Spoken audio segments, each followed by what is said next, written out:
गुरु प्यारी साध संगत जी, राधा स्वामी जी।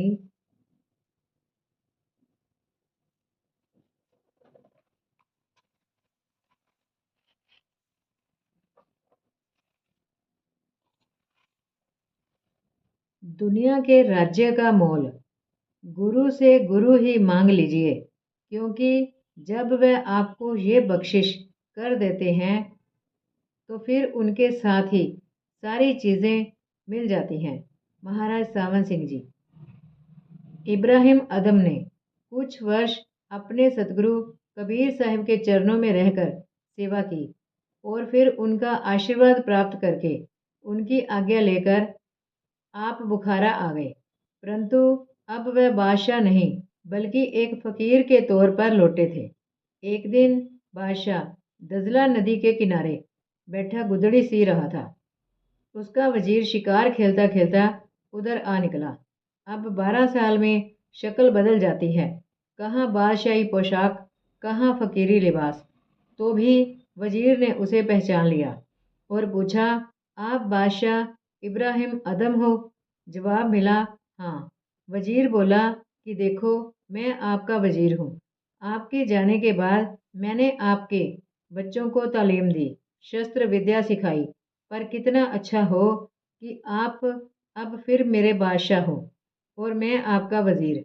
ये सुनकर इब्राहिम अदम ने जिस सुई से वह गुदड़ी सी रहा था वह सुई नदी में फेंक दी और कहा कि पहले मेरी सुई ला दो, फिर मैं तुम्हें जवाब दूंगा।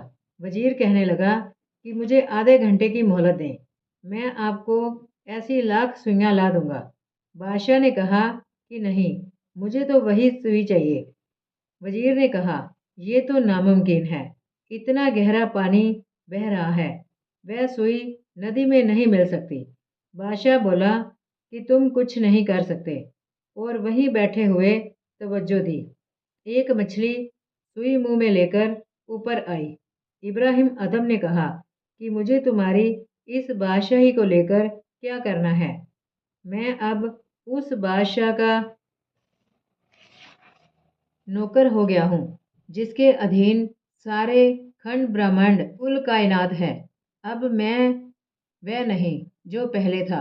मुझे अब उन ब्रह्मांडों का अनुभव हो गया है जिनके बारे में कभी सोचा भी नहीं जा सकता।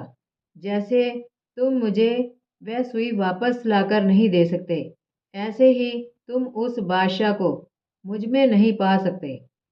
जाओ, अब मेरे लड़के जाने या तुम जानो। नाम एक अमूल्य वस्तु है। संत महात्माओं के पास नाम की दौलत होती है, इसलिए वे संसारिक पदार्थों से अनासक्त होते हैं।